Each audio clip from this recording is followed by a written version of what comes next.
Welcome to syllabus పట్టు job కొట్టు. So groups notification వచ్చింది. చాలా మంది స్టూడెంట్స్ ప్రిపేర్ అవుతూ ఉన్నారు.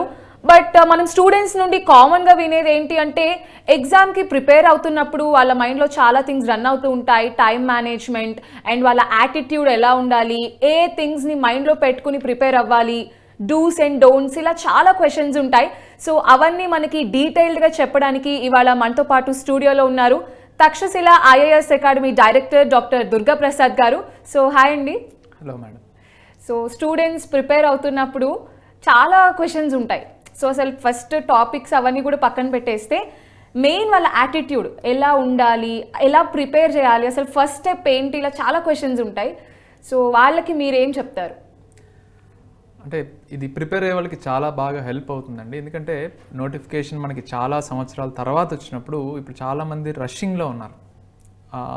కోచింగ్ సెంటర్కి వెళ్ళాలా, లేకపోతే ఏం చేయాలి, సిలబస్ ఇంత వ్యాస్ట్గా ఉంది, ఎలా మేనేజ్ చేసుకోవాలి, ఎన్ని బుక్స్ చదవాలి, ఏ రిసోర్సెస్ నేను ప్రిఫర్ చేయాలి, ప్రాక్టీస్ టెస్ట్ ఎన్ని రాయాలి, ఎన్ని రాస్తే సరిపోతుంది, ఆన్సర్ రైటింగ్ ప్రాక్టీస్ ఎలా చేయాలి, ఇలా lots and lots of questions, చాలా డైలమా ఉంటుంది ఆస్పిరెంట్స్లో. సో వాటన్నిటి మీద మనం ఒక్కొక్క ఆస్పెక్ట్ మీద కూడా కొంత టైం పిల్లలకి ఇన్పుట్స్ ఇవ్వడానికి ట్రై చేద్దాం ఈరోజు. సో మేజర్గా డూస్ అండ్ డోంట్స్ అనేది ఖచ్చితంగా వాళ్ళు తెలుసుకుంటే ఖచ్చితంగా వాళ్ళ ప్రిపరేషన్లో హడ్డిల్స్ అనేవి లేకుండా ప్రిపరేషన్ ముందుకెళ్తుంది. మెయిన్గా అంటే డిసిప్లిన్డ్ అప్రోచ్ అనేది అందరికీ తెలిసిందే. అన్వాంటెడ్ థింగ్స్ అనేవి ఎలిమినేట్ చేసుకోవాలి, ముందుకు వెళ్ళాలి అనేది అందరికీ తెలిసిందే. బట్ ఇంప్లిమెంటేషన్ అనేది చాలా కష్టం అవుతుంది. ఫర్ ఎగ్జాంపుల్ తీసుకుంటే చేతిలో సెల్ ఫోన్ అన్వాంటెడ్ అని అందరికీ తెలుసు మనకి. బట్ మ్యాక్సిమం మన బ్రెయిన్లో ఈ డోపమైన్ లెవెల్స్ ఏవైతే ఉంటాయి బాగా ఇన్ఫ్లుయెన్స్ చేస్తూ ఉంటాయి.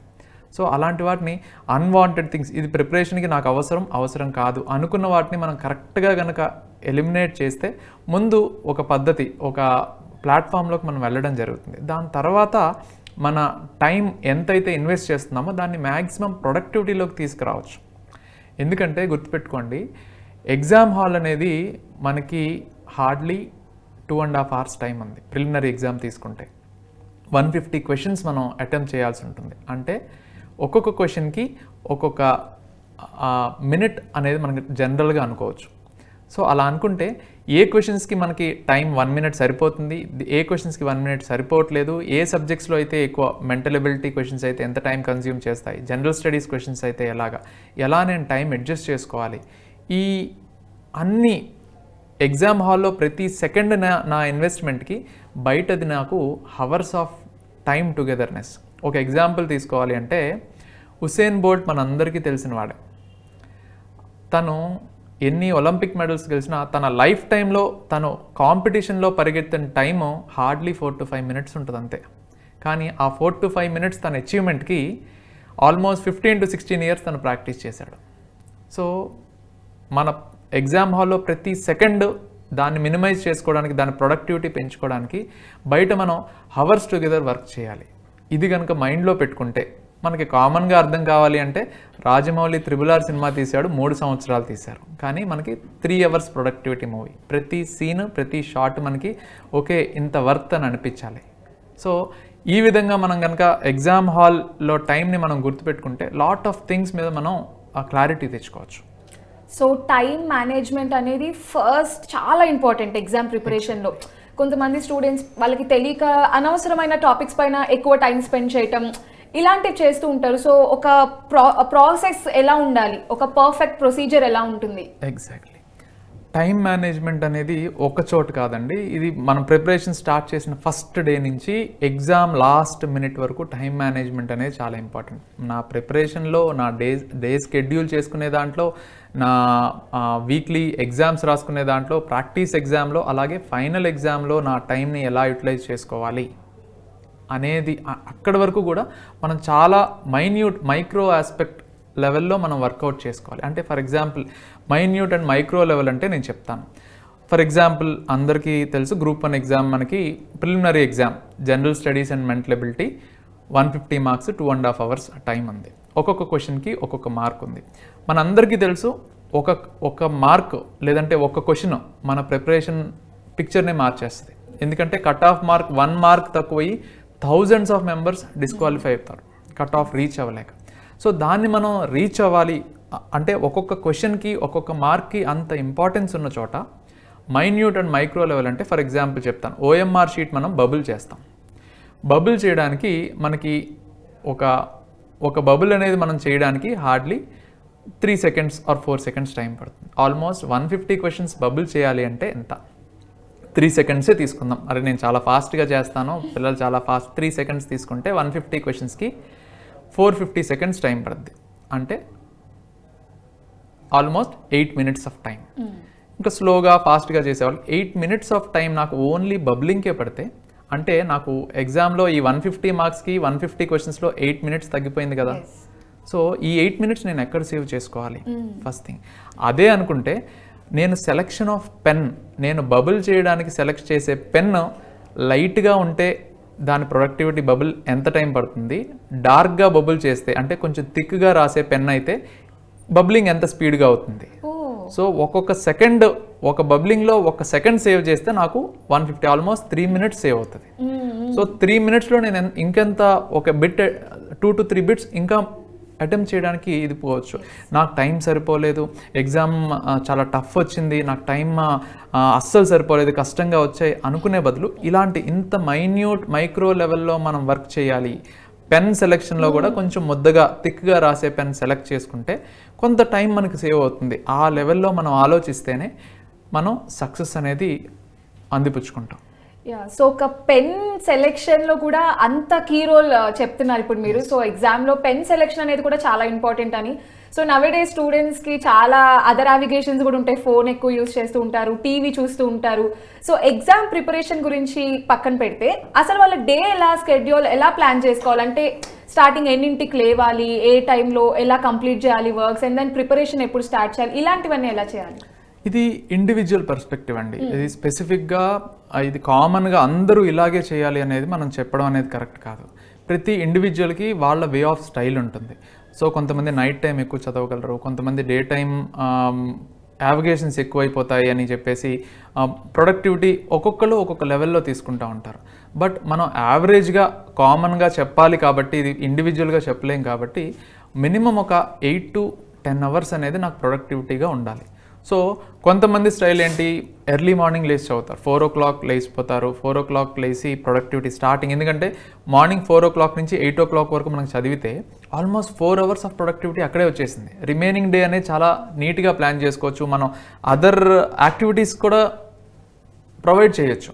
అదే నేను మార్నింగ్ 6 o'clock 7 o'clock లేచాను అనుకోండి, నా ప్రొడక్టివిటీ ఏంటి? మళ్ళీ నేను బ్రేక్ఫాస్ట్ చేయాలి, న్యాచురల్ కాల్స్ అన్నిటికీ వెళ్ళి మళ్ళీ ఇంట్లో రకరకాల ఇవన్నీ ఉంటాయి కాబట్టి ఆల్మోస్ట్ ఫస్ట్ 4 hours అవడానికి మధ్యాహ్నం అయిపోతుంది. సో అదే కొంతమంది ఆఫ్టర్నూన్ నుంచే స్టార్ట్ చేశారనుకోండి, మధ్యాహ్నం కొంతమందికి నిద్ర వస్తుంది, మన తీసుకునే ఇంటేక్ ఫుడ్, ఆ డైజెషన్ కెపాసిటీ, ఇవన్నీ టైం కన్జ్యూమింగ్ రకరకాల డిస్టర్బెన్సెస్ అన్నీ ఉంటాయి. సో ఇవన్నీ ఒకరికి డిఫరెన్స్ ఉంటుంది. బట్ ఏంటంటే మ్యాక్సిమం ప్రిఫర్ చేసేది చాలామంది ఎర్లీ మార్నింగ్ స్టడీ అనేది మనం స్టార్ట్ చేసుకుంటే మన డే ప్లాన్లో నేను ఈ పలానా సబ్జెక్ట్స్ అంటే ఒకటే సబ్జెక్ట్ చాలామంది చేసేది, ఇందాక మనం డూస్ అండ్ డోంట్స్ గురించి మాట్లాడుకుంటున్నాం కదండి, చాలామంది చేసే మిస్టేక్ ఏంటంటే ఒక డే ఈరోజు నేను ఏం చేద్దాం అనుకుంటున్నాను అనే ప్లాన్ లేకపోవడం వల్ల ఒక బుక్ ఓపెన్ చేసి ఆ బుక్లో అలా వెళ్ళిపోతూ ఉంటారు, చదువుతూనే ఉంటారు, రోజుకి 12 గంటలు చదువుతారు. కానీ end of the day productivity ఏంటంటే వాళ్ళ జస్టిఫికేషన్ మాత్రం ఉంటుంది, నేను ఈ రోజంతా చదివాను అని. బట్ కానీ దాంట్లో మన ప్రొడక్టివిటీ ఏంటి, క్వాలిటీ ఆఫ్ టైం ఏంటి, ఆ క్వశ్చనింగ్ ప్యాటర్న్ నేను గ్రాబ్ చేసుకోగలిగానా లేదా? ఎందుకంటే అంత లెందీ ఒకటే సబ్జెక్ట్ మీద స్పెండ్ చేయడం అనేది కరెక్ట్ కాదు. అలా చేయకుండా ఉండాలి అంటే నాకు డే ప్లాన్ అనేది కరెక్ట్గా ఉండాలి. నేను ఈ సబ్జెక్ట్లో పలానా పాలిటీ సబ్జెక్ట్లో ఈరోజు ప్రియాంబుల్ నుంచి ఆ కేసెస్ని, ప్రియాంబుల్కి సంబంధించిన సుప్రీంకోర్టు కేసెస్ దగ్గర నుంచి ఫండమెంటల్ రైట్స్ వరకు చదువుతాను. జాగ్రఫీ తీసుకుంటాను, ఇందులో ఫిజికల్ జాగ్రఫీలో జియోమార్ఫాలజీలో ఈ టాపిక్స్ వరకు చదువుతాను.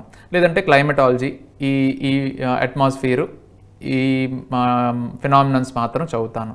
ఇలా కొంత లిమిటేషన్స్ పెట్టుకొని 2-3 సబ్జెక్ట్స్ని ఒక డేలో చదువుకుంటే ఇంకొంచెం ప్రొడక్టివిటీ బాగుంటుంది. ఎందుకంటే మనం ప్రతి సబ్జెక్ట్కి కూడా కరెంట్ అఫైర్స్ ఒకటి లింక్ చేసుకుంటాం, అది చాలా కీ రోల్ మనకి వెయిటేజ్ ఇస్తుంది.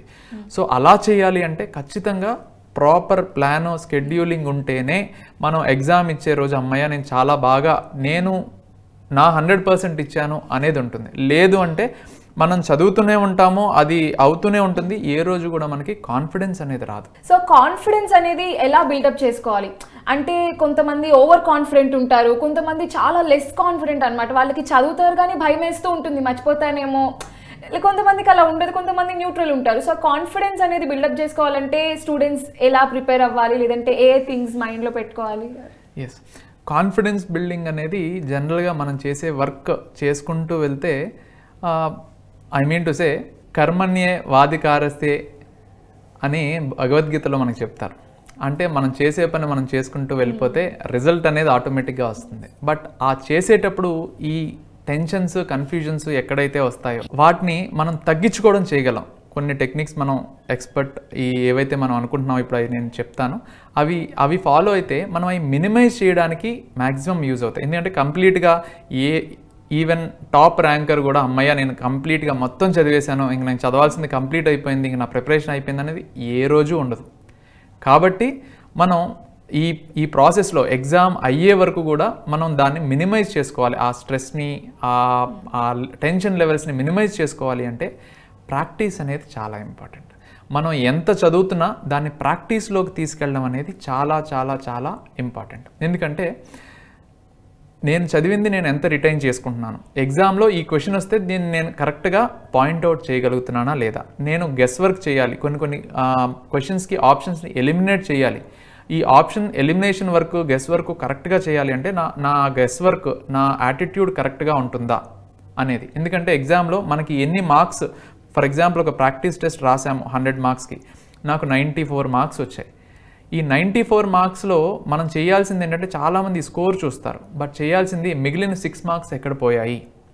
ఈ 94 మార్క్స్లో నేను గెస్ వర్క్ చేసినవి ఎన్ని కరెక్ట్ అయ్యాయి, ఈ గెస్ వర్క్ నేను కరెక్ట్గానే చేశానా లేదా, లేకపోతే రిమైనింగ్ 6 నేను నెగిటివ్గా కరెక్ట్గా ఆన్సర్ చేయని బిట్స్లో నేను గెస్ వర్క్ చేసిన, నా దగ్గర ఇంత స్ట్రాటజిక్ ప్రిపరేషన్ ఉంది, ఇంత ప్రిపరేషన్లో కూడా నేను వర్క్ చేసిన తర్వాత కూడా నా గెస్ వర్క్ రాంగ్ అయింది అంటే ఎక్కడ రాంగ్ అయింది, నా మైండ్లో ఎక్కడ నేను తప్పు చేస్తున్నాను అనేది కరెక్ట్గా మనం తెలుసుకుంటే ఆ కన్ఫ్యూజన్స్ అనేవి తక్కువ అవుతూ ఉంటాయి. సో దానివల్ల ఏంటంటే డే టు డే మనం చేసే మిస్టేక్స్ మనకు తెలుస్తూ ఉంటాయి కాబట్టి దాన్ని మనం కరెక్ట్ చేసుకుంటూ ఉంటాం. కాబట్టి ఈ టెన్షన్ కానీ స్ట్రెస్ కానీ కొంచెం ఆ డిస్టర్బెన్స్, ఆ కాన్ఫిడెన్స్ లెవెల్స్ పెరగడానికి ఉపయోగపడుతుంది. సో ప్రిపరేషన్, ప్రాక్టీస్ అనే 2 words యూజ్ చేశారు కాబట్టి, సో ప్రిపరేషన్ ఎక్కువ ఇంపార్టెంటా, ప్రాక్టీస్ ఎక్కువ ఇంపార్టెంటా? ప్రిపరేషన్ అండ్ ప్రాక్టీస్ అనేవి 2 sides ఆఫ్ ఎ కాయిన్ అండి. ఎందుకంటే ప్రిపరేషన్ తక్కువ ఉంటే ప్రాక్టీస్లో రిజల్ట్ రాదు, ప్రిపరేషన్ ఎక్కువైపోయినా ప్రాక్టీస్ చేయకపోతే మనకి ప్రిపరేషన్ యొక్క వాల్యూ తెలియదు. సో రెండు కూడా ఒక 2 sides ఆఫ్ ఎ కాయిన్ అనమాట. సో మ్యాక్సిమం పిల్లలు ఎక్కడ మిస్టేక్స్ చేస్తారు అంటే ప్రిపరేషన్లో బుక్స్ టుగెదర్, లేకపోతే అది సిలబస్ని, ప్రీవియస్ క్వశ్చన్ పేపర్స్ని పట్టించుకోకుండా నేను చదువుతున్నాను కదా, పలానా బుక్ మంచిదని చెప్పారు కదా అని చదువుకుంటూ వెళ్ళిపోతుంటారు అనమాట. లేదంటే మల్టిపుల్ రిసోర్సెస్ తీసుకొని చదువుకుంటూ వెళ్ళిపోతుంటారు. బట్ మనం చేయాల్సింది ఏంటంటే మనం ఎక్కడి వరకు చేయాలి, ఏం చేయాలి అనేది చాలా బాగా తెలుసుకోగలగాలి. అంటే హంస పాలని నీళ్ళని సెపరేట్ చేసేసి ఓన్లీ తనకు కావాల్సిన పాలు మాత్రమే యూటిలైజ్ చేసుకుంటుంది కదా, అలాగే మనకి రిసోర్సెస్ ఎన్నున్నా ఏ రకంగా ఉన్నా మనం ముందు దాన్ని సెగ్రిగేట్ చేసుకొని ఎక్కడి వరకు మనకు ఉపయోగపడతాయి ఏంటి అనేది మనం తీసుకొని అక్కడి వరకు చూసుకోవాలి. దానికి మనం ఎక్స్పర్ట్ గైడెన్స్ ఇచ్చేవాళ్ళు ఉన్నారు. ఏవైతే తను ప్రాక్టీస్లో మెటీరియల్ గ్యాదర్ చేసుకున్నారో వాటిని నీట్గా ఈ టాపిక్ ఇక్కడి వరకు చదివితే సరిపోతుంది, ఈ టాపిక్ ఇక్కడి వరకు చేద్దాము అనే విషయంలో ప్రతి టాపిక్లో లిమిటేషన్ అనేది తెలుసుకోవాలి. అంటే పలానా టాపిక్, ఏ టాపిక్ ఇచ్చినా నేను దాంట్లో 10 పాయింట్స్ రాయగలుగుతున్నానా లేదా అనేది మనల్ని మనం క్వశ్చన్ చేసుకుంటూ, అలాగే మనకి WH క్వశ్చన్స్ అనేవి ఉన్నాయి కదా, వై, వాట్, వెన్, ఇలాంటి క్వశ్చన్స్ని ప్రతి టాపిక్కి వేసుకుంటే ఖచ్చితంగా మనకి బెటర్ రిజల్ట్స్ వస్తాయి. ఈ ప్రాక్టీస్ వల్ల ప్రిపరేషన్కి చెప్తున్నాను. సో మనం స్టార్టింగ్లో చెప్పినట్టు స్టూడెంట్స్కి డూస్ అండ్ డోంట్స్ అనేవి చాలా ఇంపార్టెంట్ ఎగ్జామ్ ప్రిపరేషన్లో. సో మనం ఫస్ట్ డూస్ గురించి మాట్లాడుకుందాం.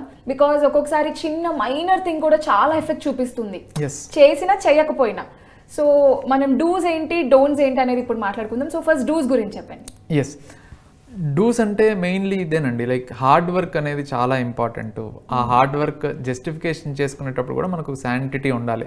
అంటే నేను చేసే హార్డ్ వర్క్ దీనికి సరిపోతుందా, చెక్స్ అండ్ బ్యాలెన్సెస్ కరెక్ట్గా ఉండాలి, ఒక డిసిప్లిన్ ఫాలో అవ్వాలి, స్కెడ్యూల్ ఫాలో చేస్తే, ఎందుకంటే మనకి వాస్ట్ సిలబస్ ఉంది. ఈ సిలబస్ని మనం నీట్గా కట్ డౌన్ చేసుకొని, ఎందుకంటే సిలబస్ ఇచ్చిందే ఒక పబ్లిక్ సర్వీస్ కమిషన్కి మనకి మధ్యలో ఉన్న ఒకే ఒక చిన్న హింట్, ఒక థ్రెడ్ ఏంటంటే సిలబస్. ఆ సిలబస్ని మనం జాగ్రత్తగా నేర్చుకొని నేను చదివే ప్రతిదీ సిలబస్కి లింక్ అవుతుందా లేదా, ఎక్కడ నేను అవుట్ ఆఫ్ సిలబస్ వెళ్ళిపోతున్నాను, ఇలాంటివి మనం ఫోకస్ చేసుకొని ఏ సబ్జెక్ట్లో ఏ టాపిక్లో ఎంత డెప్త్ వెళ్ళాలి అనేది ప్రీవియస్ క్వశ్చన్స్ అనేది క్వశ్చనింగ్ ప్యాటర్న్ అనేది మనం చూసుకుంటే చాలా బాగా హెల్ప్ అవుతుంది. అది నేను ఫర్ ఎగ్జాంపుల్ మనం ఒక సింగిల్ సబ్జెక్ట్ తీసుకున్న ఆ టాపిక్స్లో ఆ చాప్టర్స్లో నేను కంప్లీట్ చేసిన తర్వాత టెస్టింగ్కి వెళ్ళి అక్కడ ఆ క్వశ్చన్స్ అన్నీ నేను ఆన్సర్ చేయగలుగుతున్నానా లేదా, లేకపోతే ఎక్కడైనా నాకు ల్యాక్ కనిపిస్తుందా లేదా, ఇలాంటి వాటి మీద మనం ఫోకస్ చేస్తే తప్ప మన ప్రిపరేషన్ అనేది పర్ఫెక్షన్లోకి రాదు. సో ఖచ్చితంగా చెక్స్ అండ్ బ్యాలెన్సెస్ అనేది మనం అలవాటు చేసుకుంటే ఒకటి రెండు సబ్జెక్ట్స్ కనుక మనం ప్రాపర్గా ప్లాన్ అయితే రిమైనింగ్ సబ్జెక్ట్స్ ఆటోమేటిక్గా మనకు అర్థమైపోతుంది, స్టూడెంట్కి అర్థమైపోతుంది. సో అది ఆ ప్రాపర్ డిసిప్లిన్ అనేది చాలా ఇంపార్టెంట్. అండ్ అలాగే మ్యాక్సిమం డూస్ అంటే అన్వాంటెడ్ థింగ్స్ని, ఫ్రెండ్స్ కావచ్చు, టైం ఎక్కడైతే మనకి వేస్ట్ అవుతుందో, ఎక్కడైతే టైం మనం మిస్ అవుతున్నామో వాటిని మనం సేవ్ చేసుకోవడానికి ఎంత సేవ్ చేసుకోవచ్చు అనేది చాలా ఇంపార్టెంట్. ఎందుకంటే ఎగ్జామ్ అయిన తర్వాత చాలామంది చెప్పే మాట, నాకు ఇది సరిపోవట్లేదు. అందులోనూ ప్రిలిమ్స్ ఎగ్జామ్ అనేది చాలా 1:50 రేషియో తీస్తున్నారు. అంటే ఒక పోస్ట్కి 50 మందిని తీస్తున్నారు. ఇప్పుడు 500 పోస్టులకి 25,000 మందిని తీస్తున్నారు. ప్రిలిమ్స్ అనేది మనం ఒక ప్రాపర్ స్ట్రాటజీ ఫాలో అయితే చాలా ఈజీగా క్లియర్ చేయొచ్చు. ఒకవేళ క్లియర్ అవ్వలేదనుకోండి మనం బాధపడకూడదు. ఎందుకంటే దాని అర్థం ఏంటంటే మనం ప్రాపర్ స్కెడ్యూల్ చేసుకోలేదు, డిసిప్లిన్గా మనం ప్రిపరేషన్ లేదు. కాబట్టి we have to move on. మళ్ళీ నెక్స్ట్ ఇయర్ దానికి ప్రాపర్గా ప్రిపేర్ అవ్వడం నేర్చుకోవాలి తప్పితే నాకు అదృష్టం లేదు, నాకు లక్ లేదు, ఇది చేసుకోవడం తప్పు. ఎందుకంటే మెయిన్స్లో అనుకోండి అది వేరే విషయం, బట్ ప్రిలిమ్స్లో 1:50 ఒక పోస్ట్కి 50 మందిని తీసుకున్నప్పుడు కూడా మనం ఎప్పుడైనా అలా చేసాము అంటే మనం బాధపడకుండా, రిగ్రెట్ అవ్వకుండా ఖచ్చితంగా నెక్స్ట్ దానికి మూవ్ అయిపోవడం అనేది ఉత్తమం అన్నమాట. సో ఫ్రెండ్స్ అని అన్నారు కాబట్టి చిన్న విషయమే బట్ ఇంపార్టెంట్ విషయం. సో చాలా మంది స్టూడెంట్స్ ఏమనుకుంటారంటే గ్రూప్ స్టడీస్ చేస్తే ఫ్రెండ్స్తో డిస్కస్ చేస్తే మాకు ఎక్కువ గుర్తుంటాయి అని అనుకుంటారు. బట్ ఆ డిస్కషన్లో వాళ్ళకి టైం వేస్ట్ అవుతూ ఉంటుంది. సో ఒకవేళ గ్రూప్ స్టడీస్ చేయాలనుకునే వాళ్ళు ఎలా చేస్తే బాగుంటుంది? గ్రూప్ స్టడీ అనేది పియర్ గ్రూప్ స్టడీ, నేను ఫ్రెండ్స్ అని చెప్పింది ఏంటంటే పియర్ గ్రూప్ స్టడీ అనేది చాలా మంచి కాన్సెప్ట్ అండి. నేను అనేది అన్వాంటెడ్ ఎలిమినేషన్ అనేది ఈ ప్రిపరేషన్లో లేని వ్యక్తులతో మనం టైం స్పెండ్ చేయడం గురించి నేను చెప్తాను. అది అన్వాంటెడ్. డోంట్స్ అది.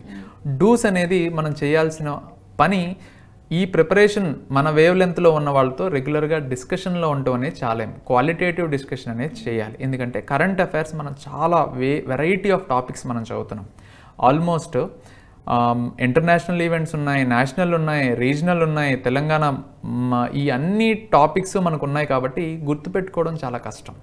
అదే మనం ఒక పియర్ గ్రూప్ మనతో పాటు ప్రిపేర్ అయ్యే వాళ్ళు ఒక మరీ 4 కన్నా తక్కువ కాకుండా 6 కన్నా ఎక్కువ కాకుండా ఇలాంటి ఒక గ్రూప్ని పెట్టుకొని మనం రెగ్యులర్గా కరెంట్ అఫైర్స్ డిస్కషన్ అనేది మనం చేయగలిగితే, ఫర్ ఎగ్జాంపుల్ తనొక ఏరియాని కవర్ చేస్తాడు, ఇంకొక ఏరియాని కవర్ చేస్తారు. ఈ డిస్కషన్లో భాగం ఏంటంటే మనకి మనం చదివేదానికన్నా ఆ డిస్కషన్లో ఎక్కువ గుర్తుంటాయి. సో అలాంటి పియర్ గ్రూప్ స్టడీ అనేది డోంట్స్ అనేవి ఈ ప్రిపరేషన్లో లేని వాళ్ళతో, మన రెగ్యులర్ యాక్టివిటీలో ఉన్న వాళ్ళతో టైం స్పెండ్ చేయడం అనేది డోంట్స్ అనమాట. ఎందుకంటే మనకి టైం ఉన్నది చాలా తక్కువ.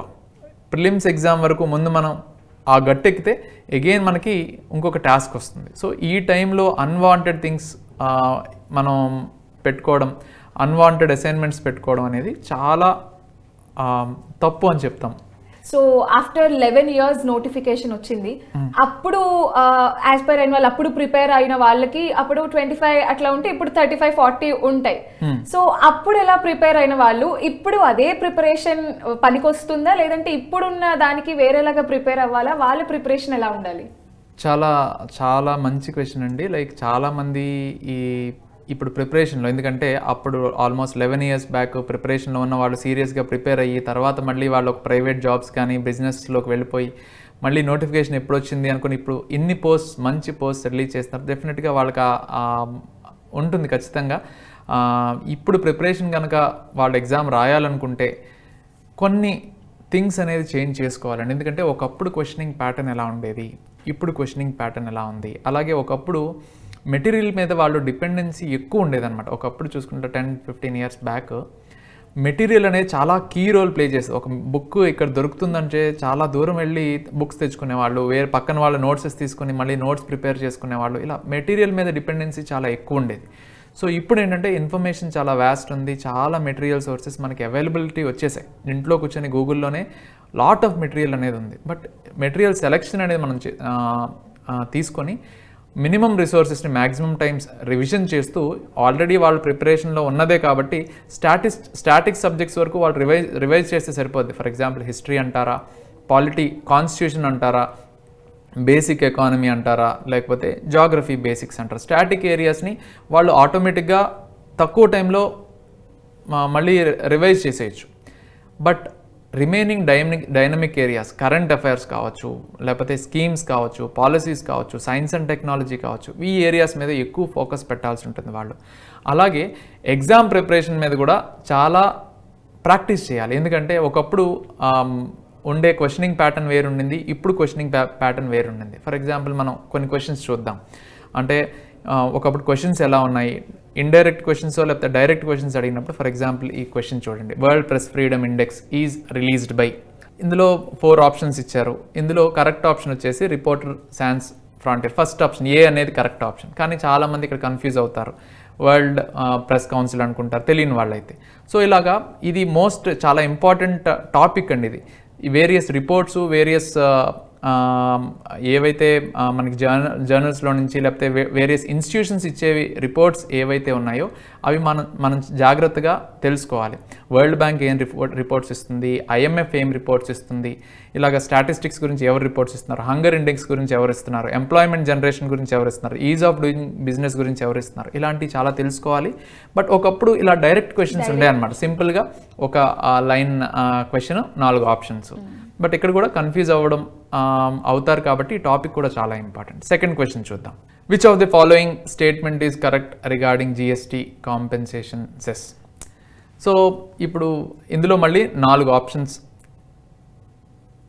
ఆప్షన్స్ ఉన్నాయి. It is levied. ఈ క్వశ్చన్ ఆన్సర్ చేయాలంటే మనకి ముందు GST గురించి తెలియాలి. ఆ GST ఎవరి దగ్గర నుంచి ఎంత కలెక్షన్ చేస్తున్నారో తెలియాలి, స్టేటా సెంట్రల్లా తెలియాలి, CGST SGST ఏంటి, ఇవన్నీ మనకు తెలిస్తేనే ఈ క్వశ్చన్ ఆన్సర్ చేయగలం. కాన్సెప్ట్ అనేది చాలా ఇంపార్టెంట్. అలాగే ఫర్ ఎగ్జాంపుల్ మనం ఈ క్వశ్చన్ చూస్తే it is levied on all taxpayers కాదు. అలాగే it is collected by state and centre కాదు, అది ఓన్లీ సెంటర్ నుంచి. It is levied on sin goods. అసలు సిన్ గూడ్స్ అంటే ఏంటి? సిన్ గూడ్స్ అంటే మనకి ఆల్కహాల్ కానీ ఏవైతే మంచివి కాదో, ఏరేటెడ్ డ్రింక్స్ కావచ్చు, టొబాకో కావచ్చు, అలాంటి వాటి మీద చేసేది. సో ఆప్షన్ వచ్చేసి none of the above. Third question చూస్తే consider the following regarding the 8th schedule of the Indian constitution. First and second options ఏమి ఇచ్చారు? It defines the criteria of a language to list as official language. అలాగే second option, there are 22 language in the schedule and choose the correct answer using below codes అని ఇచ్చారు. ఇప్పుడు మనం ఫస్టా సెకండా ఏది అనేది మనం సెలెక్ట్ చేయాలి. బట్ కామన్గా అందరికీ తెలిసింది ఏంటంటే మనకి 22 లాంగ్వేజెస్ అనేది రికగ్నైజ్ చేశారు, అవి షెడ్యూల్ 8లో ఉన్నాయని అందరికీ తెలుసు. బట్ ఫస్ట్ ఆప్షన్ ఇది రాంగ్ ఆప్షన్. ఇది క్రైటీరియా ఆఫ్ ఎ లాంగ్వేజ్, ఏదైతే అఫీషియల్ లాంగ్వేజ్ క్రైటీరియా ఏంటి అనేది అందులో డిఫైన్ చేశారు అని అన్నారు. బట్ ఇది తప్పు ఆప్షన్. సో ఓన్లీ 2 అనేది కరెక్ట్ ఆన్సర్. సో ఇలాగా ఒక స్టేట్మెంట్ ఇచ్చి దాని కింద 2 ఆప్షన్స్ ఇచ్చి మళ్ళీ దానిలో ఏది కరెక్ట్, కొంచెం మనకి ఇక్కడ టైం కన్జ్యూమ్ చేస్తుంది. మనకి ప్రాపర్గా తెలియదు షెడ్యూల్ 8 ఇది లాంగ్వేజెస్ గురించి చెప్తుంది, 22 లాంగ్వేజెస్ ఉన్నాయి అని తెలిస్తే సరిపోదు. ఆ షెడ్యూల్ 8 ఏం డిఫైన్ చేస్తుంది, అందులో క్రైటీరియాస్ ఏంటి. ఇప్పుడు కూడా రీసెంట్గా మనకి ఇది కరెంట్ ఇష్యూ, హిందీ గురించి, తమిళ్ గురించి, సౌత్ ఇండియన్ లాంగ్వేజెస్ గురించి కొంచెం మూవీస్లో కూడా కొంచెం బాగా డిబేట్ జరుగుతుంది కాబట్టి సో ఇలాంటి క్వశ్చన్స్ వచ్చే అవకాశం ఉంటుంది. ఇంకొక క్వశ్చన్ చూద్దాం, ఇంకా టఫ్గా ఎలాగ అడగొచ్చు అని. So which of the following measures can be taken to control inflation? Reduce the, first option వచ్చేసి రెడ్యూస్ ది రెపో రేట్ అని. సో రెపో రేట్ రెడ్యూస్ చేస్తే మనకి మనీ సప్లై పెరిగిపోతుంది, సో దానివల్ల ఇన్ఫ్లేషన్ పెరిగిపోతుంది. అలాగే అది తప్పు ఆప్షన్ ఫస్ట్ది. సెకండ్ ఆప్షన్ వచ్చేసి use of price stabilisation fund for food grains. So ఇది ఒక డైరెక్ట్ మెజరు, ఇది ఇన్ఫ్లేషన్ కంట్రోల్ చేయొచ్చు, ఇది కరెక్ట్ ఆప్షనే. అలాగే increase SLR, so statutory liquidity ratio అనేది ఇంక్రీజ్ చేయడం వల్ల మనీ సప్లై తగ్గుతుంది, దానివల్ల ఇన్ఫ్లేషన్ కూడా కంట్రోల్ చేయొచ్చు. అలాగే fourth option impose restrictions on exports, so exports మీద రెస్ట్రిక్షన్ చేయడం వల్ల కూడా మనం ఇన్ఫ్లేషన్ తగ్గించవచ్చు. So second, third and fourth options ఈ మూడు కరెక్టే, ఫస్ట్ ఒకటి మాత్రం తప్పు. కానీ ఇక్కడ ఆప్షన్స్లో మనకి 2, 3, 4 అనే ఆప్షనే లేదు. సో మనం సెలెక్ట్ చేసుకొని ఎలిమినేట్ చేసుకొని see only 2 is the correct answer. So ఇక్కడ ఇన్ని రకాల కన్ఫ్యూజన్స్ ఉంటాయి. సో ఇలాగ మనల్ని కన్ఫ్యూజ్ చేసినప్పుడు కూడా క్లియర్గా ఉండాలి అంటే ఇక్కడ మనం ఈ ఒక క్వశ్చన్లో మనకి ఇన్ఫ్లేషన్ గురించి తెలియాలి, SLR గురించి తెలియాలి, మనీ కంట్రోల్ ఆ ఇన్స్ట్రుమెంట్స్ ఏంటో తెలియాలి, ఇవన్నీ తెలిస్తేనే ఈ క్వశ్చన్ ఆన్సర్ చేయగలం. సో అందుకనే మనం చదివేటప్పుడు క్లియర్గా కాన్సెప్చువల్ క్లారిటీ అనేది చాలా ఇంపార్టెంట్, బేస్ లెవెల్ నుంచి మనం నేర్చుకోవడం అనేది చాలా ఇంపార్టెంట్.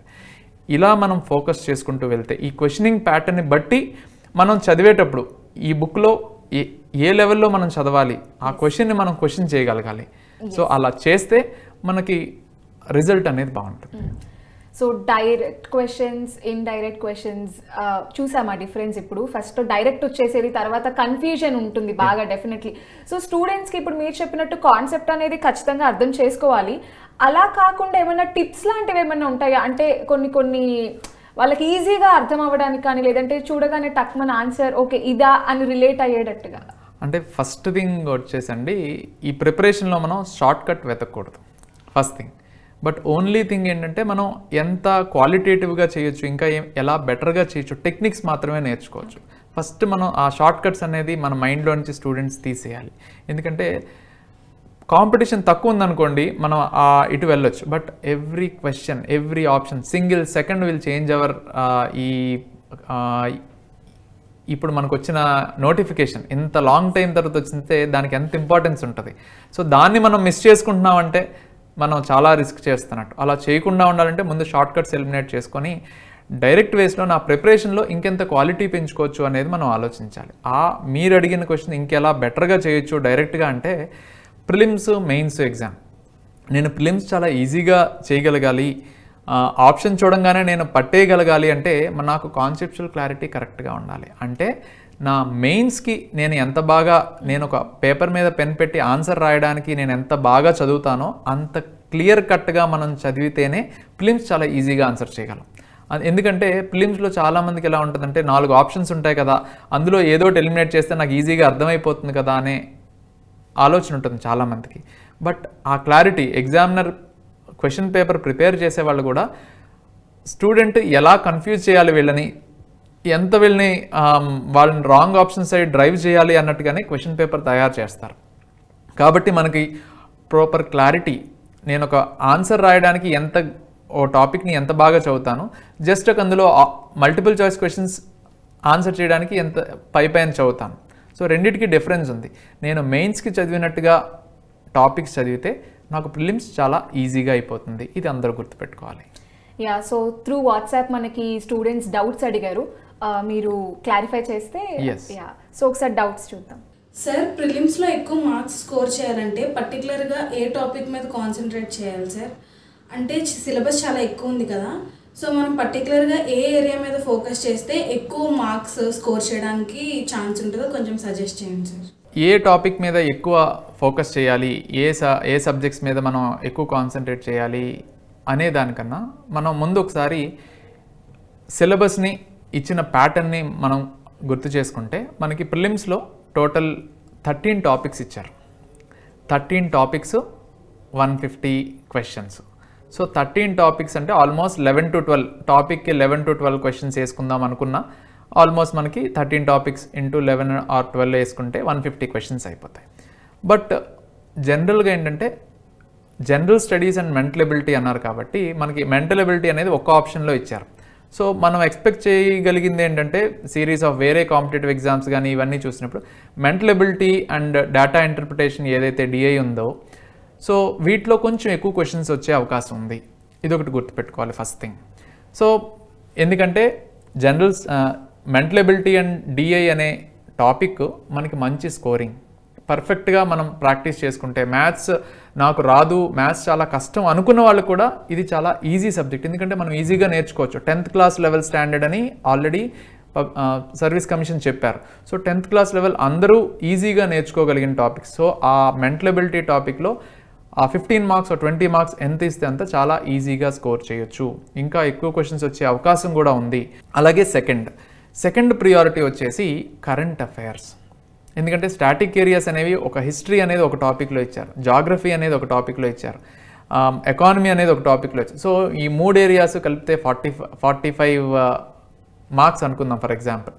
అలాగే కరెంట్ అఫైర్స్లో ఇంటర్నేషనల్ ఇష్యూస్ ఇచ్చారు, నేషనల్ ఇష్యూస్ ఇచ్చారు, రీజనల్ ఇష్యూస్ ఇచ్చారు, తెలంగాణ గురించి ఇచ్చారు. ఇలాగ ఆల్మోస్ట్ 4 to 5 ఏరియాస్. అలాగే సైన్స్ అండ్ టెక్నాలజీ అంటే general biology, physics, chemistry and recent developments in science and టెక్నాలజీయే ఎక్కువ ఉంటుంది. అంటే కరెంట్ అఫైర్స్లో ఇలాగ 5 to 6 ఏరియాస్ని మనం లింక్ చేసుకోవచ్చు. అంటే ఒక కరెంట్ అఫైర్స్ ఏరియా మనకి ఎంత ఇంపార్టెంట్, ఎన్ని క్వశ్చన్స్ వచ్చే అవకాశం ఉంది అనేది మనం గుర్తు చేసుకోవాలి.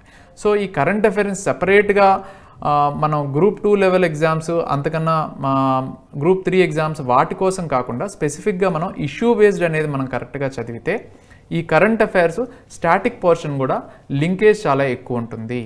సో ఆ లింకేజ్తో మనం చదివితేనే, ఫర్ ఎగ్జాంపుల్ ఇందాక మనం జిఎస్టీ క్వశ్చన్ అనేది చూసాం. సో రెగ్యులర్గా జిఎస్టీలో మార్పులు ఏమొచ్చాయి అనేదాన్ని మనం జిఎస్టీ అసలు ఎప్పుడు ఇంట్రడ్యూస్ చేశారు, జిఎస్టీ స్లాబ్ రేట్స్ ఏంటి, ఇవన్నీ కూడా మనం లింక్ చేసుకుంటూ చదివితేనే మనకి ఈజీగా కాంప్లిమెంటరీగా చదివితే ఈజీగా మార్క్స్ స్కోరింగ్ ఉంటుంది. ఒక సబ్జెక్ట్ ఎకనామిక్స్ అనేది చాలా డైనమిక్ సబ్జెక్ట్. రెగ్యులర్గా మనకి మనీ అండ్ బ్యాంకింగ్లో రేట్స్ కావచ్చు, ఎస్ఎల్ఆర్ లిక్విడిటీ రేట్స్ కావచ్చు, బేస్ రేట్స్ కావచ్చు, repo rate and reverse repo rate, ఇవన్నీ రెగ్యులర్గా ఈ ఇన్స్ట్రుమెంట్స్ మారుతూ ఉంటాయి వాటి వాల్యూస్. సో వాటిని మనం లింక్ చేసుకొని స్టాటిక్ సబ్జెక్ట్ని బాగా ఈజీగా చేసుకుంటే మనకి కాంప్లిమెంటరీ ఒకటే టాపిక్లో current affairs, static area 2 cover అవుతుంటాయి. సో అలా మనం ప్లాన్ చేసుకొని కొన్ని ఏరియా ఏవైతే కాంప్లిమెంటరీ రోల్స్ ఉన్నాయో వాటికి ప్రియారిటీ ఇచ్చుకుంటే చాలా బాగుంటుంది. ఫర్ ఎగ్జాంపుల్ హిస్టరీ అనేది చాలామంది స్టూడెంట్స్ ఫీల్ అయ్యేది హిస్టరీ అనేది ఏన్షియంట్ హిస్టరీ చదవాలి, మెడివల్ హిస్టరీ చదవాలి, మోడర్న్ హిస్టరీ చదవాలి, కానీ అది ఒకటే టాపిక్ ఉంది, అందులో 11 to 12 మార్క్సే వస్తాయి. దీనికి నేను ఎంత టైం స్పెండ్ చేయాలా? ఎందుకంటే ఏన్షియంట్ హిస్టరీలో ఆల్మోస్ట్ వేదిక్ లిటరేచర్ దగ్గర నుంచి బుద్ధిజం, జైనిజం దగ్గర నుంచి మహాజాన్పదాసు, మగధన్ ఎంపైరు, హర్షవర్ధనాసు, చోళాసు, ఈ డైనాసిటీస్ అన్నీ చదవాలి. మెడివల్లో మళ్ళీ ఢిల్లీ సుల్తనేట్స్ దగ్గర నుంచి చదువుకుంటూ రావాలి, మళ్ళీ మొఘల్ డైనాసిటీ చదవాలి, తర్వాత ఇండిపెండెన్స్. ఇన్ని చదివితే మనకి 11 to 12 మార్క్స్ అన్నారు, ఇంత చదవాలా అనే క్వశ్చన్ చాలామందికి ఉంటుంది. సో బట్ మనం ఏంటంటే కల్చరల్ హెరిటేజ్ అనే టాపిక్ ఇచ్చారు. సో ఆ రెండింటిని కలిపి మనం చదువుకుంటే ఆల్మోస్ట్ మనకు అక్కడ 25 to 26 మార్క్స్ అనుకోవచ్చు. సో అలా మనం ప్లాన్ చేసుకొని సిలబస్ని కట్ డౌన్ చేసుకొని వేటిని మిక్స్ చేసుకొని మనం చదవచ్చు, వేటిని జాయిన్ చేసుకుంటే మనకి కాంప్లిమెంటరీగా ఉపయోగపడుతుంది. ఇలా మనం ప్లాన్ చేసుకుంటే మనం మంచి స్కోరింగ్ వైపు, ఎందుకంటే టైం తక్కువ ఉంది కాబట్టి అల్టిమేట్గా అన్నీ చదవాలి, కానీ మనకి టైం కన్స్ట్రెయింట్ అనేది ఉంది కాబట్టి ఎక్కడి వరకు నేను రెస్ట్రిక్ట్ అవ్వాలి, ఎక్కడ నేను కొంచెం రిస్క్ తీసుకోవచ్చు అనేది ఆలోచించుకుంటే, ఫర్ ఎగ్జాంపుల్ ఎన్విరాన్మెంట్ అనే ఏరియా ఉంది, తక్కువ టాపిక్ తక్కువ, స్కోరింగ్ చాలా ఎక్కువ, సిలబస్ చాలా లిమిటెడ్ ఉంటుంది, దాంట్లో ఎక్కువ స్కోరింగ్ చేసుకోవచ్చు. ఇలా ఒక్కొక్క టాపిక్ని దాని సిలబస్ని తీసుకొని ఎక్కడ నాకు రిస్క్ ఫ్యాక్టర్ ఉంది, రిస్క్ చాలా తక్కువ ఉంది అనేది ఒక క్యాలిక్యులేటెడ్ రిస్క్ అనే స్టూడెంట్ తీసుకుంటే చాలా బాగుంటుంది. సార్ టైం ఏమో చాలా తక్కువగా ఉంది, మెటీరియల్ సోర్సెస్ ఏమో చాలా ఎక్కువ చెప్పున్నారు, తక్కువ టైంలో కంప్లీట్ చేయడానికి టెక్నిక్స్ ఏమన్నా ఉన్నాయా, ఎలా చేస్తే బాగుంటుంది? సో తక్కువ టైంలో ఎక్కువ స్కోరింగ్ అనేది ఇది మనం ఆల్రెడీ బాగా చదివి ఎక్కువ టైం చాలా రోజులు బట్టి ప్రిపేర్ అవుతున్న వాళ్ళ పరిస్థితి ఏమవ్వాలమ్మా, అది కూడా మనం అర్థం చేసుకొని మనం క్యాలిక్యులేటెడ్ రిస్క్ అని చెప్పాను కదా, నాకు చాలా తక్కువ టైం ఉంది, ఇందులో నేను ఈ తక్కువ టైంలో నేను మ్యాక్సిమం స్కోర్ ఎలా చేయగలను, ఎందుకంటే ఫిలిమ్స్ మీరు పాస్ అవ్వాలి అంటే 1:50 రేషియో తీస్తున్నారు కాబట్టి ఫిలిమ్స్ ఈజీగా క్లియర్ అయిపోవచ్చు. సో నేను ఆ కట్ ఆఫ్ మార్క్ దాటడం ఎలా అనే దాంట్లో క్యాలిక్యులేటెడ్ రిస్క్ తీసుకోవాలి. ఏ టాపిక్స్ మీద నేను ఫోకస్ చేస్తే ఎక్కువ మార్క్స్ నేను స్కోర్ చేయగలను. ఫర్ ఎగ్జాంపుల్ ఇందా నేను చెప్పినట్టు మెంటల్ ఎబిలిటీ అండ్ డిఐ ఉంది. సో ఈజీగా తక్కువ టైంలో నేను పర్ఫెక్ట్ అయిపోయి ఈజీగా 15 మార్క్స్ 20 మార్క్స్ ఆల్మోస్ట్ 90 to 95% నేను స్కోర్ చేసుకోవచ్చు. కానీ జనరల్ స్టడీస్లో జనరల్ స్టడీస్కి మెంటల్ ఎబిలిటీ కంపేర్ చేసుకుంటే మెంటల్ ఎబిలిటీ తక్కువ టైంలో ఎక్కువ స్కోర్ అనేది చేసుకోవచ్చు. ఎన్విరాన్మెంట్ టాపిక్స్ కూడా అంతే. అదే జనరల్ స్టడీస్, జనరల్ ఏరియాస్ అనేది మనం చూస్తే హిస్టరీ కావచ్చు, జాగ్రఫీ కావచ్చు, ఇవన్నీ వాస్ట్ సబ్జెక్ట్స్ కాబట్టి వాటిలో ప్రియారిటీ ఏరియాస్ చూసుకొని మీకు టైం తక్కువ ఉంది అనుకుంటే వాటిలో మోస్ట్ ఇంపార్టెంట్ ఏరియాస్ చూసుకొని మనం ప్రిపేర్ అయితే బాగుంటుంది. అలాగే కరెంట్ అఫైర్స్ మీద ఎక్కువ ఫోకస్ చేస్తే చాలా బాగుంటుంది. అప్పుడు మీకు టైం తక్కువ ఉన్న దాంట్లో ఈ మోస్ట్ ఇంపార్టెంట్ ఏరియాస్, ఈ సిలబస్లో ఏదైతే ఎక్కువ స్కోరింగ్ ఉందో, తక్కువ సిలబస్ ఉందో అలాంటి వాటిని ముందు క్లియర్ చేసేసి ఎక్కువ సిలబస్ ఉన్న వాటిని లాస్ట్ ప్రియారిటీగా పెట్టుకొని అందులో మోస్ట్ ఇంపార్టెంట్ చూసుకుంటే మీరు ఉన్న టైంని సద్వినియోగం చేసుకోవడం జరుగుతుంది. ఓకే, సో నెక్స్ట్ ఇంకొక డౌట్ కూడా ఉంది వేరే స్టూడెంట్కి, అది కూడా చూద్దాం. సో ప్రిపరేషన్ అంతా బాగుంది, యూపీఎస్సీకి సబ్జెక్ట్స్ అన్నీ కవర్ అవుతున్నాయి, మేము చాలా హార్డ్ వర్క్ చేస్తున్నాం. ది ఓన్లీ థింగ్ ఈజ్ మేము దాన్ని క్రాక్ చేయగలమా లేదా అని చిన్నపాటి నర్వస్నెస్ అండ్ కొంచెం భయం మాత్రం ఉండిపోయింది. ఈ భయం అండ్ నర్వస్నెస్ పోవాలి అంటే మేము ఏం చేయాలి సార్? ఇందాక అనుకున్నాం కదండి, కర్మణ్యే వాధికారస్తే మా ఫలేషు కదాచన అని. అయితే పిల్లల్లో ఇది మోస్ట్ కామన్ అండి ఉండేది. పిల్లల్లో ఎంత చదివినా కూడా కాన్ఫిడెన్స్ అనేది రాదు. ఎందుకంటే ఎగ్జామ్లో ఏ క్వశ్చన్ ఇస్తారో ఆ క్వశ్చన్ నేను ఆన్సర్ చేయగలనా లేదో, నా ప్రిపరేషన్ సరిపోద్దో లేదో, మిగతా వాళ్ళకన్నా నేను కంపీట్ చేయగలనా లేదా, ఆ ఎనఫ్ కాంపిటెన్స్ నాకు ఉందా లేదా అనే డౌట్ ఎగ్జామ్ రాసి అటెంప్ట్ చేసే వరకు కూడా మనకు ఉంటుంది. సో దాన్ని మ్యాక్సిమం మనం చేయగలిగేది మినిమైజింగ్ మాత్రమేనమ్మా. సో మినిమైజ్ చేయాలి అంటే మన స్ట్రెంగ్త్ ఎంత ఉంది అనేది మనం పరీక్షించుకోవాలి. ఈ ప్రాక్టీస్ టెస్ట్స్ అనేది చాలా ఇంపార్టెంట్, కీ రోల్ ప్లే చేస్తాయి. సో మీరన్నట్టు మీ ప్రిపరేషన్ బాగానే ఉన్నట్టయితే మీకు ఎగ్జామ్ హాల్ మీరు ప్రాక్టీస్ టెస్ట్ రాసినా కూడా కొంచెం అంబిగ్విటీ ఉన్నా కూడా మీరు ఆ క్వశ్చన్ చూసి ఇది మల్టిపుల్ చాయిస్ క్వశ్చన్సే కాబట్టి ప్రిలిమినరీ మీకు ఆటోమేటిక్గా కొంత అక్కడే ఆన్సర్ దొరికిపోతుంది. మీరు పెద్ద కన్ఫ్యూజ్ అవ్వాల్సిన పని ఉండదు. ప్రతి ఒక్కరికి ఈ డౌట్, టెన్షన్, స్ట్రెస్ ఉంటాయి. బట్ క్వశ్చన్ చూసి ఆప్షన్ చూడంగానే మీ ప్రిపరేషన్ కనుక కరెక్ట్గా ఉంటే ఈజీగా మీరు ఆన్సర్ చేయగలుగుతారు. సో మీరు ప్రాక్టీస్ అనేది మొదలు పెడితే, టెస్ట్ సిరీస్ అనేవి రాస్తే, రెగ్యులర్గా ప్రాక్టీస్ ఎగ్జామ్ రాసుకొని అందులో మీ సెల్ఫ్ అసెస్మెంట్ చేసుకొని ఎక్కడ క్వశ్చన్స్ నేను రాంగ్ వెళ్తున్నాను, రైట్ అయిన క్వశ్చన్స్ గురించి కన్నా మనం రాంగ్ అయిన క్వశ్చన్స్ మీద ఎక్కువ ఫోకస్ చేయాలి. అలా ఆ ఫోకస్ అనేది మనం పెంచుకుంటే ఖచ్చితంగా మీ స్ట్రెస్ తగ్గుతుంది. ఎందుకంటే రెగ్యులర్గా మీకు కరెక్షన్ ఏం చేసుకోవాలో మీకు అర్థమవుతుంటుంది. ఎక్కడ నేను తప్పు వెళ్తున్నానో, ఎక్కడ నేను మిస్టేక్స్ చేస్తున్నాను అనేది మీకు తెలిసిపోతుంది. ఎందుకంటే ఇది కామన్గా అందరికీ చెప్పేది కాదు. ఎవరి మిస్టేక్స్ ఏంటి అనేది మీరు ఎగ్జామ్ రాసిన తర్వాతే తెలుస్తుంది. ప్రాక్టీస్ ఎగ్జామ్ రాస్తుంటే తెలుస్తుంది. సో ఆ ప్రాక్టీస్ ఎగ్జామ్ రాసిన తర్వాత ఏ సబ్జెక్ట్లో మీకు ఎక్కువ మైనస్లు వస్తున్నాయి, ఎక్కువ రాంగ్ ఆన్సర్స్ వస్తున్నాయి, ఏ టాపిక్లో మీరు కన్ఫ్యూజ్ అవుతున్నారు, ఏ టాపిక్లో మీరు స్టాటిస్టికల్గా సరిగ్గా గుర్తుపెట్టుకోలేకపోతున్నారు. సో ఇలాంటి ఏరియాస్ని మీరు ప్రాక్టీస్ చేసినప్పుడు మాత్రమే గుర్తు చేసుకోగలరు. సో అలాంటి వాటిని షార్ట్ లిస్ట్ చేసుకొని వాటి మీద ఇంకొంచెం ఎక్కువ టైం కేటాయిస్తే మీ టెన్షన్ అనేది తగ్గుతుంది.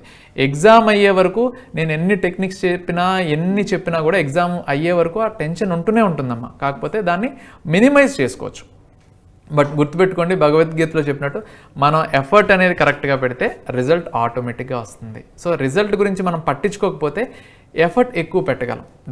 దాని అర్థం ఏంటంటే రిజల్ట్ గురించి మనం పట్టుకోకుండా మనం చేయాల్సిన మనం చేసుకుంటూ వెళ్దాము అని మనం గుర్తుంచుకోవాలి.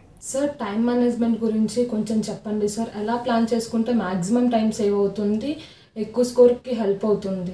ఈ టైం మేనేజ్మెంట్ అనేది చాలామందికి ఉండే ప్రాబ్లం అండి. ఎందుకంటే అకాడమిక్స్లో మనకి డిఫరెంట్గా ఉంటుంది, కాంపిటేటివ్ ఎగ్జామ్స్లో చాలా డిఫరెంట్గా ఉంటుంది. అకాడమిక్స్లో ఏంటంటే మనకి 60%, 70%, 80% ఎక్కడొచ్చినా పర్వాలేదు గ్రాడ్యుయేషన్ లెవెల్లో. కానీ కాంపిటేటివ్ ఎగ్జామ్కి వచ్చేసరికి each and every minute, each and every second, each and everything మనం కాన్సన్ట్రేట్ చేసే దాంట్లో మనకి అవుట్పుట్లో ఎక్కడ తేడా జరుగుతుందో తెలియదు. కాబట్టి టైం మేనేజ్మెంట్ అనేది ప్రతి ఒక్కళ్ళు వాళ్ళ పర్సనల్ టైం టేబుల్ని బేస్ చేసుకొని, వాళ్ళ పర్సనల్ అనాలిసిస్ అనేది చేసుకొని ఈ టైం మేనేజ్మెంట్ అనేది చేసుకోవాల్సి ఉంటుంది. అది ఎక్కడి నుంచి అంటే right from the beginning, preparation start చేసినప్పటి నుంచి, మన సిలబస్ కంప్లీట్ చేసినప్పటి దగ్గర నుంచి, సిలబస్ కంప్లీట్ చేస్తూ రెగ్యులర్గా రివిజన్ చేసే దగ్గర నుంచి ఎలా రివిజన్ చేసుకోవాలి, ఎన్ని రోజులకు ఒకసారి రివిజన్ ప్లాన్ చేసుకోవాలి, అలాగే ఎగ్జామ్స్ ఎప్పుడెప్పుడు రాయాలి, ఎన్ని సబ్జెక్ట్స్కి ఎన్ని ఎగ్జామ్స్ రాస్తున్నాం, ఆన్సర్ రైటింగ్ ఎలా చేయాలి, ప్రతి టాపిక్ మీద ఎన్ని ఎంత కంటెంట్ నేను ఇవ్వగలుగుతున్నాను ఒక క్వశ్చన్ నన్ను అడిగితే, ఇలా ప్రతి దాంట్లో అక్కడి నుంచి ఎగ్జామ్కి వెళ్ళే వరకు ఒక ఎస్సే రాయాలి, ఎంత టైంలో నేను రాయాల్సి ఉంటుంది, ఆ ఎస్సేలో ఎన్ని పాయింట్స్ ఎన్ని సబ్జెక్ట్స్ని నేను తీసుకురావాల్సి ఉంటుంది, అంటే ఎన్ని ఏరియాస్ నేను social cultural political historical backgrounds అన్నిటిని ఎస్సేలోకి ఎలా తీసుకురావాలి ఆ షార్ట్ టైంలో. అలాగే అదర్ ఆస్పెక్ట్స్ గవర్నెన్స్ కావచ్చు, ఎథిక్స్ కావచ్చు, ఇలా ఇన్ని ఆస్పెక్ట్స్ని నేను తక్కువ టైంలో మ్యాక్సిమం నేను ఎలా కవర్ చేయాలి. అలాగే ఎగ్జామ్కి వెళ్ళిన తర్వాత నా యాటిట్యూడ్ ఎలా ఉండాలి, ఎందుకంటే నేను ఇందాక చెప్పినట్టు ఎగ్జామ్లో నాకు ఒక సెకండ్ ఉపయోగపడాలంటే బయట నేను అవర్స్ టుగెదర్ వర్క్ చేయాలి. సో అక్కడ ఆలోచించుకునే టైం చాలా తక్కువ ఉంటుంది. కాబట్టి టైం మేనేజ్మెంట్ అనేది చాలా ఇంపార్టెంట్. సో దానికి ఇండివిజువల్గా చేసుకుంటే చాలా బాగుంటుంది. ముందు మన ప్రిలిమినరీ ఎగ్జామ్ పరిస్థితి ఏంటి, నేను ఎక్కడున్నాను, ఏ స్టేజ్లో నేను ఉన్నాను, ఆ స్టేజ్లో నేను వెళ్ళాలి అంటే ముందు నేను కవర్ చేయాల్సిన సబ్జెక్ట్స్ ఏమైనా ఉన్నాయా, లేకపోతే కరెంట్ అఫైర్స్ మాత్రమే మిగిలిందా, సబ్జెక్ట్స్ అన్నీ ఆల్రెడీ చదివానా, లేకపోతే దీన్ని లింక్ చేసుకోవడం, ఈ ప్రాక్టీస్ చేసి రాస్తే మన స్టాండ్ ఏంటి, ఎక్కడున్నాం అనేది కొంత తెలుస్తుంది. దాన్ని బట్టి మనం ముందుకెళ్ళడం బాగుంటుంది. అదే మెయిన్స్ ఎగ్జామ్ అనుకోండి, మనం ఆన్సర్ రాస్తాం కాబట్టి ఆ ఆన్సర్ క్వాలిటీ ఏంటి అనేది కరెక్ట్ చేసేవాళ్ళు ఆటోమేటిక్గా చెప్తారు.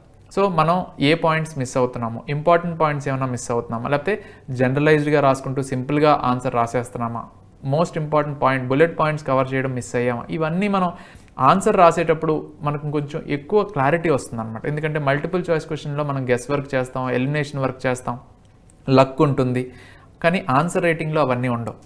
సో స్పెసిఫిక్గా మన పేపర్ మీద పెన్ పెట్టి మన మైండ్లో ఉన్నది ఎలా రాస్తామో దాన్ని బట్టి మన ప్రిపరేషన్ ఏంటి, దాని వర్త్ ఏంటి అనేది ఆటోమేటిక్గా మన ఆన్సర్ చూసి చెప్పేయచ్చు. So time management is key to success. Yeah, so ఇప్పటి వరకు ప్రిలిమ్స్ గురించి మాట్లాడుకున్నాం. ప్రిలిమ్స్ అండ్ మెయిన్స్ రెండు two different things, and seriousness కూడా పెరుగుతూ ఉంటుంది ప్రిలిమ్స్ నుండి మెయిన్స్కి వచ్చేటప్పటికి. సో ప్రిలిమ్స్లో ఎలా ప్రిపేర్ అయ్యామనేది చెప్పుకున్నాం. సో మెయిన్స్కి వచ్చేటప్పటికి ప్రిపరేషన్ ఎలా ఉంటుంది, సేమ్ ఉంటుందా లేదంటే ఇంకా వేరే మెథడ్స్ ఉంటాయా మెయిన్స్లో ప్రిపేర్ అవ్వడానికి? ప్రిలిమ్స్లో మనకి మెయిన్గా చాలామంది లక్ ఫ్యాక్టర్ అనుకుంటాము, మల్టిపుల్ చాయిస్ క్వశ్చన్స్, ఆ టైంకి నాకు అది గుర్తు రావడం, ఇలా రకరకాలు ఉంటాయండి. బట్ ఒకసారి మెయిన్స్కి వచ్చిన తర్వాత మనకి సీరియస్నెస్ ఇంకొంచెం పెరుగుతుంది. ఎందుకంటే మినిమం టైం ఉంటుంది, మ్యాక్సిమం మన approach towards answer writing. So ఒక ఆన్సర్ని నేను ఎలా ఇంటర్ప్రిట్ చేస్తున్నాను, ఒక 200 వర్డ్స్ నేను ఆన్సర్ రాయాలి అంటే నేను అందులో కంటెంట్ ఎంత ఫ్రేమ్ చేసుకోవాలి. నాకు హార్డ్లీ టైం దొరికేది ఒక 8 to 10 minutes టైం దొరుకుతుంది ఒక ఆన్సర్ నేను రాయడానికి. సో ఈ టైంలో నేను ఆ క్వశ్చన్ చదవాలి, క్వశ్చన్కి ఎగ్జాక్ట్గా ఏమి డేటా కావాలి అనేది నా మైండ్లో ఫ్రేమ్ అయిపోవాలి. ఇంట్రడక్షన్ నేను ఏం రాయాలి, మెయిన్ బాడీ ఏం రాయాలి, అంటే ఆ మెయిన్ బాడీలో మళ్ళీ అడ్వాంటేజెస్ ఏంటి, డిసడ్వాంటేజెస్ ఏంటి అనేది నేను చూసుకొని మెరిట్ అండ్ డిమెరిట్స్ చూసుకోవాలి. అలాగే కంక్లూజన్లో వే ఫార్వర్డ్ దీన్ని ఎలా ఒక బ్యాలెన్స్డ్గా నేను ఒక ఆన్సర్ ప్రజెంట్ చేయాలి అనేది ఒక టాపిక్ మీద నేను ప్రిపేర్ అవ్వాలి. ఇన్ని ఆస్పెక్ట్స్ ఉంటాయి ఒక ఆన్సర్ నేను రాయాలి అంటే. సో ఈ ఆన్సర్ నేను ఈ 7 to 8 minutesలో మేనేజ్ చేసి ఆన్సర్ రాయాలి అంటే నేను ఎంత స్టాండర్డ్ ఉండాలి నా ప్రిపరేషన్లో అనేది మనం గమనించుకోవాలి. అలా ఉండాలి అంటే మనకి సిలబస్లో నాకు తెలియని టాపిక్ అనేది ఉండకూడదు. చాలామంది చేసే మిస్టేక్, ఇప్పుడు dos and don'ts in mains గురించి చూసుకుంటే చాలామంది చేసే మిస్టేక్ ఏంటంటే సిలబస్ మొత్తం అంతా కవర్ చేయరు. మనకి మెయిన్స్లో కావాల్సింది వాడు ఏ టాపిక్ ఇచ్చినా కూడా, క్వశ్చన్ పేపర్లో ఏ టాపిక్ ఇచ్చినా కూడా మినిమం ఒక 10 points నేను రాయగలగాలి. ఎనీ టాపిక్ ఇచ్చినా నేను చేయగలుగుతున్నానా లేదా అనే టెస్టింగ్ ఉండాలి. ఇలా చేసుకుంటూ వెళ్తే ముందు సిలబస్ని డీకోడ్ చేసుకొని దాని మీద ప్రతి టాపిక్ మీద నేను ఇంటర్ప్రిట్ చేయగలుగుతున్నానా లేదా, ప్రతి టాపిక్కి నేను ఒక ఎన్ని పాయింట్స్ ఇవ్వగలుగుతున్నానా లేదా అనేది మనం ఫస్ట్ ఆస్పెక్ట్. బట్ చాలామంది కొన్ని చేసే మిస్టేక్స్ ఏంటంటే ఇంటూ ద డెప్త్ వెళ్ళిపోతూ ఉంటారు. ఎక్కడి వరకు రెస్ట్రిక్ట్ చేసుకోవాలి. Civil services magazines, civil services మెటీరియల్లో ఏంటంటే పర్టికులర్గా ఒక్కొక్క పేపర్కి 250 marks ఉంటాయి. సో ఆ టాపిక్కి ఈ టాపిక్కి చాలా డిఫరెన్స్ ఉంటుంది. ఎందుకంటే ఇక్కడ గ్రూప్ 1లో మనకి మెయిన్స్లో ప్రతి ఒక్క సెక్షన్కి 50 marksగా డివైడ్ చేశారు. 150 marks ఒక్కొక్క పేపర్ అయితే 50 marks ఒక సెక్షన్, 50 marks ఒక సెక్షన్, 50 marks ఒక సెక్షన్గా డివైడ్ చేశారు. సో ఈ సెక్షన్స్ని మనం దృష్టిలో పెట్టుకోకుండా అలా చదువుకుంటూ వెళ్ళిపోతే మనం ఎంత చదివినా ఆ సెక్షన్కి ఉండేది 50 మార్కులే. సో ఆ 50 మార్కులో మనకి ఎన్ని వస్తున్నాయి, సో ఓవరాల్ క్యుములేటివ్ స్కోర్లో అది ఎంత కాంట్రిబ్యూట్ చేస్తుంది. సో ఈ క్యాలిక్యులేషన్ అనేది కరెక్ట్గా మనం చేసుకోనట్టయితే మనం ఆ సముద్రం, సిలబస్ అనే సముద్రంలో ఆ బుక్లో అలా వెళ్ళిపోతూ ఉంటాం అన్నమాట. సో మనం ఆ సెక్షన్ వైజ్ కట్ ఆఫ్ ఎంత, సెక్షన్ వైజ్ దానికి ఉన్న వెయిటేజ్ ఏంటి అనే దాన్ని బేస్ చేసుకొని మన టైం కూడా మనం కేటాయించుకోవాలి. అలా చేసుకుంటే మెయిన్స్ ఎగ్జామ్లో కొంతవరకు ఇంకొంచెం అడ్వాంటేజ్ దొరుకుతుంది. బట్ పర్టికులర్గా మెయిన్స్ ఎగ్జామ్ గురించి మీరు చెప్పారు కాబట్టి చాలామంది చేసే మిస్టేక్ ఏంటంటే ఆన్సర్ రైటింగ్ సరిగ్గా చేయకపోవడం.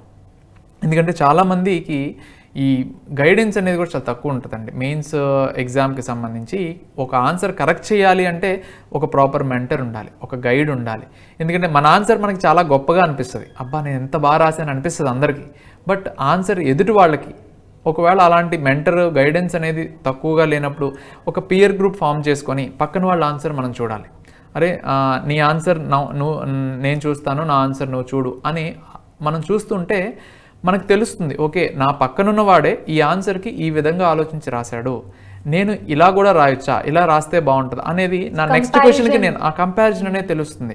సో నా పక్కనున్న వాడే ఇలా రాస్తే స్టేట్లో ఉన్న మిగతా వాళ్ళు ఇంకెలా రాస్తారు, సో అనే ఒక అసెస్మెంట్కి వచ్చి ఇంకొంచెం ఇంప్రూవ్ అవ్వడానికి నేను నెక్స్ట్ ఆన్సర్ రాసేటప్పుడు ఆటోమేటిక్గా నా బ్రెయిన్ ఆ ఇన్పుట్స్ తీసుకొని ఆర్టికులేట్ చేస్తుంది.